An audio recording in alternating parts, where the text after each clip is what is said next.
Como tem sido hoje conseguir priorizar, né, lidar com essas múltiplas demandas vindas de diferentes pessoas, stakeholders, e garantir que exista uma priorização?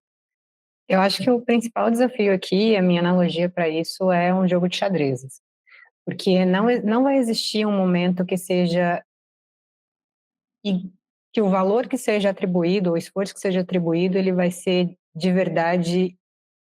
E talvez a gente esteja buscando por equidade em relação ao quanto que a gente coloca, mas a balança sempre vai pender para determinado lado.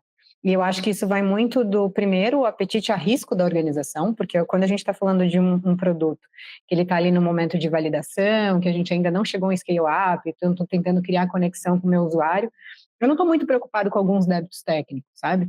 Ainda que hoje a gente tenha falado muito sobre mínimo compliance de um produto, então eu preciso atender algumas questões ou características de regulação, principalmente se for um produto no ambiente regulado, porque às vezes quando a gente está falando ali de Family and Friends, vou testar aqui só para a galera que eu conheço, eu abro mão de algumas coisas porque eu tenho algum tipo de conforto de que não vai me gerar um problema real, um caso judicial. E hoje a gente tem falado que não, a gente não deveria nem bypassar esse tipo de cenário para alguns produtos, porque é regulado característica do seu produto, do segmento que você está inserido. Mas eu acho que quando a empresa está ali naquele momento de testando solução e ela está olhando como é que ela pode crescer, o que ela, antes de crescer, como é que ela se conecta com a dor e ela está validando a hipótese, as preocupações em relação ao débito técnico, elas são muito menores. Tem coisas que você vai pensar lá na frente, sabe? Tá tudo bem. Mas quando você está falando de uma empresa de scale-up, tipo, quero ir para vários países, quero trazer mais produto para portfólio, eu quero começar a rodar isso de uma forma mais dinâmica, esses débitos técnicos já não cabem mais.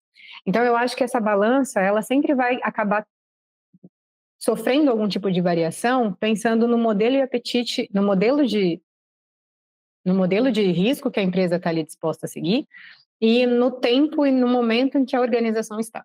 Então, se a gente está olhando para um novo mercado, ainda que seja uma empresa que já tenha passado por scale-up e está ali pensando em testar, ela voltou de novo para aquele primeiro momento, abrir mão de algumas coisas em relação a comportamentos ou características técnicas de solução podem fazer sentido. Então, por exemplo, testar uma solução com menor fidelidade ao fluxo final. Pode fazer sentido mesmo. Tipo, eu quero só entender se a minha conversão funciona. Mas depois que eu passei por esse processo de conversão, eu vou pensar em retenção. Esse cliente precisa ficar aqui dentro da minha base. O que eu vou fazer para que isso aconteça?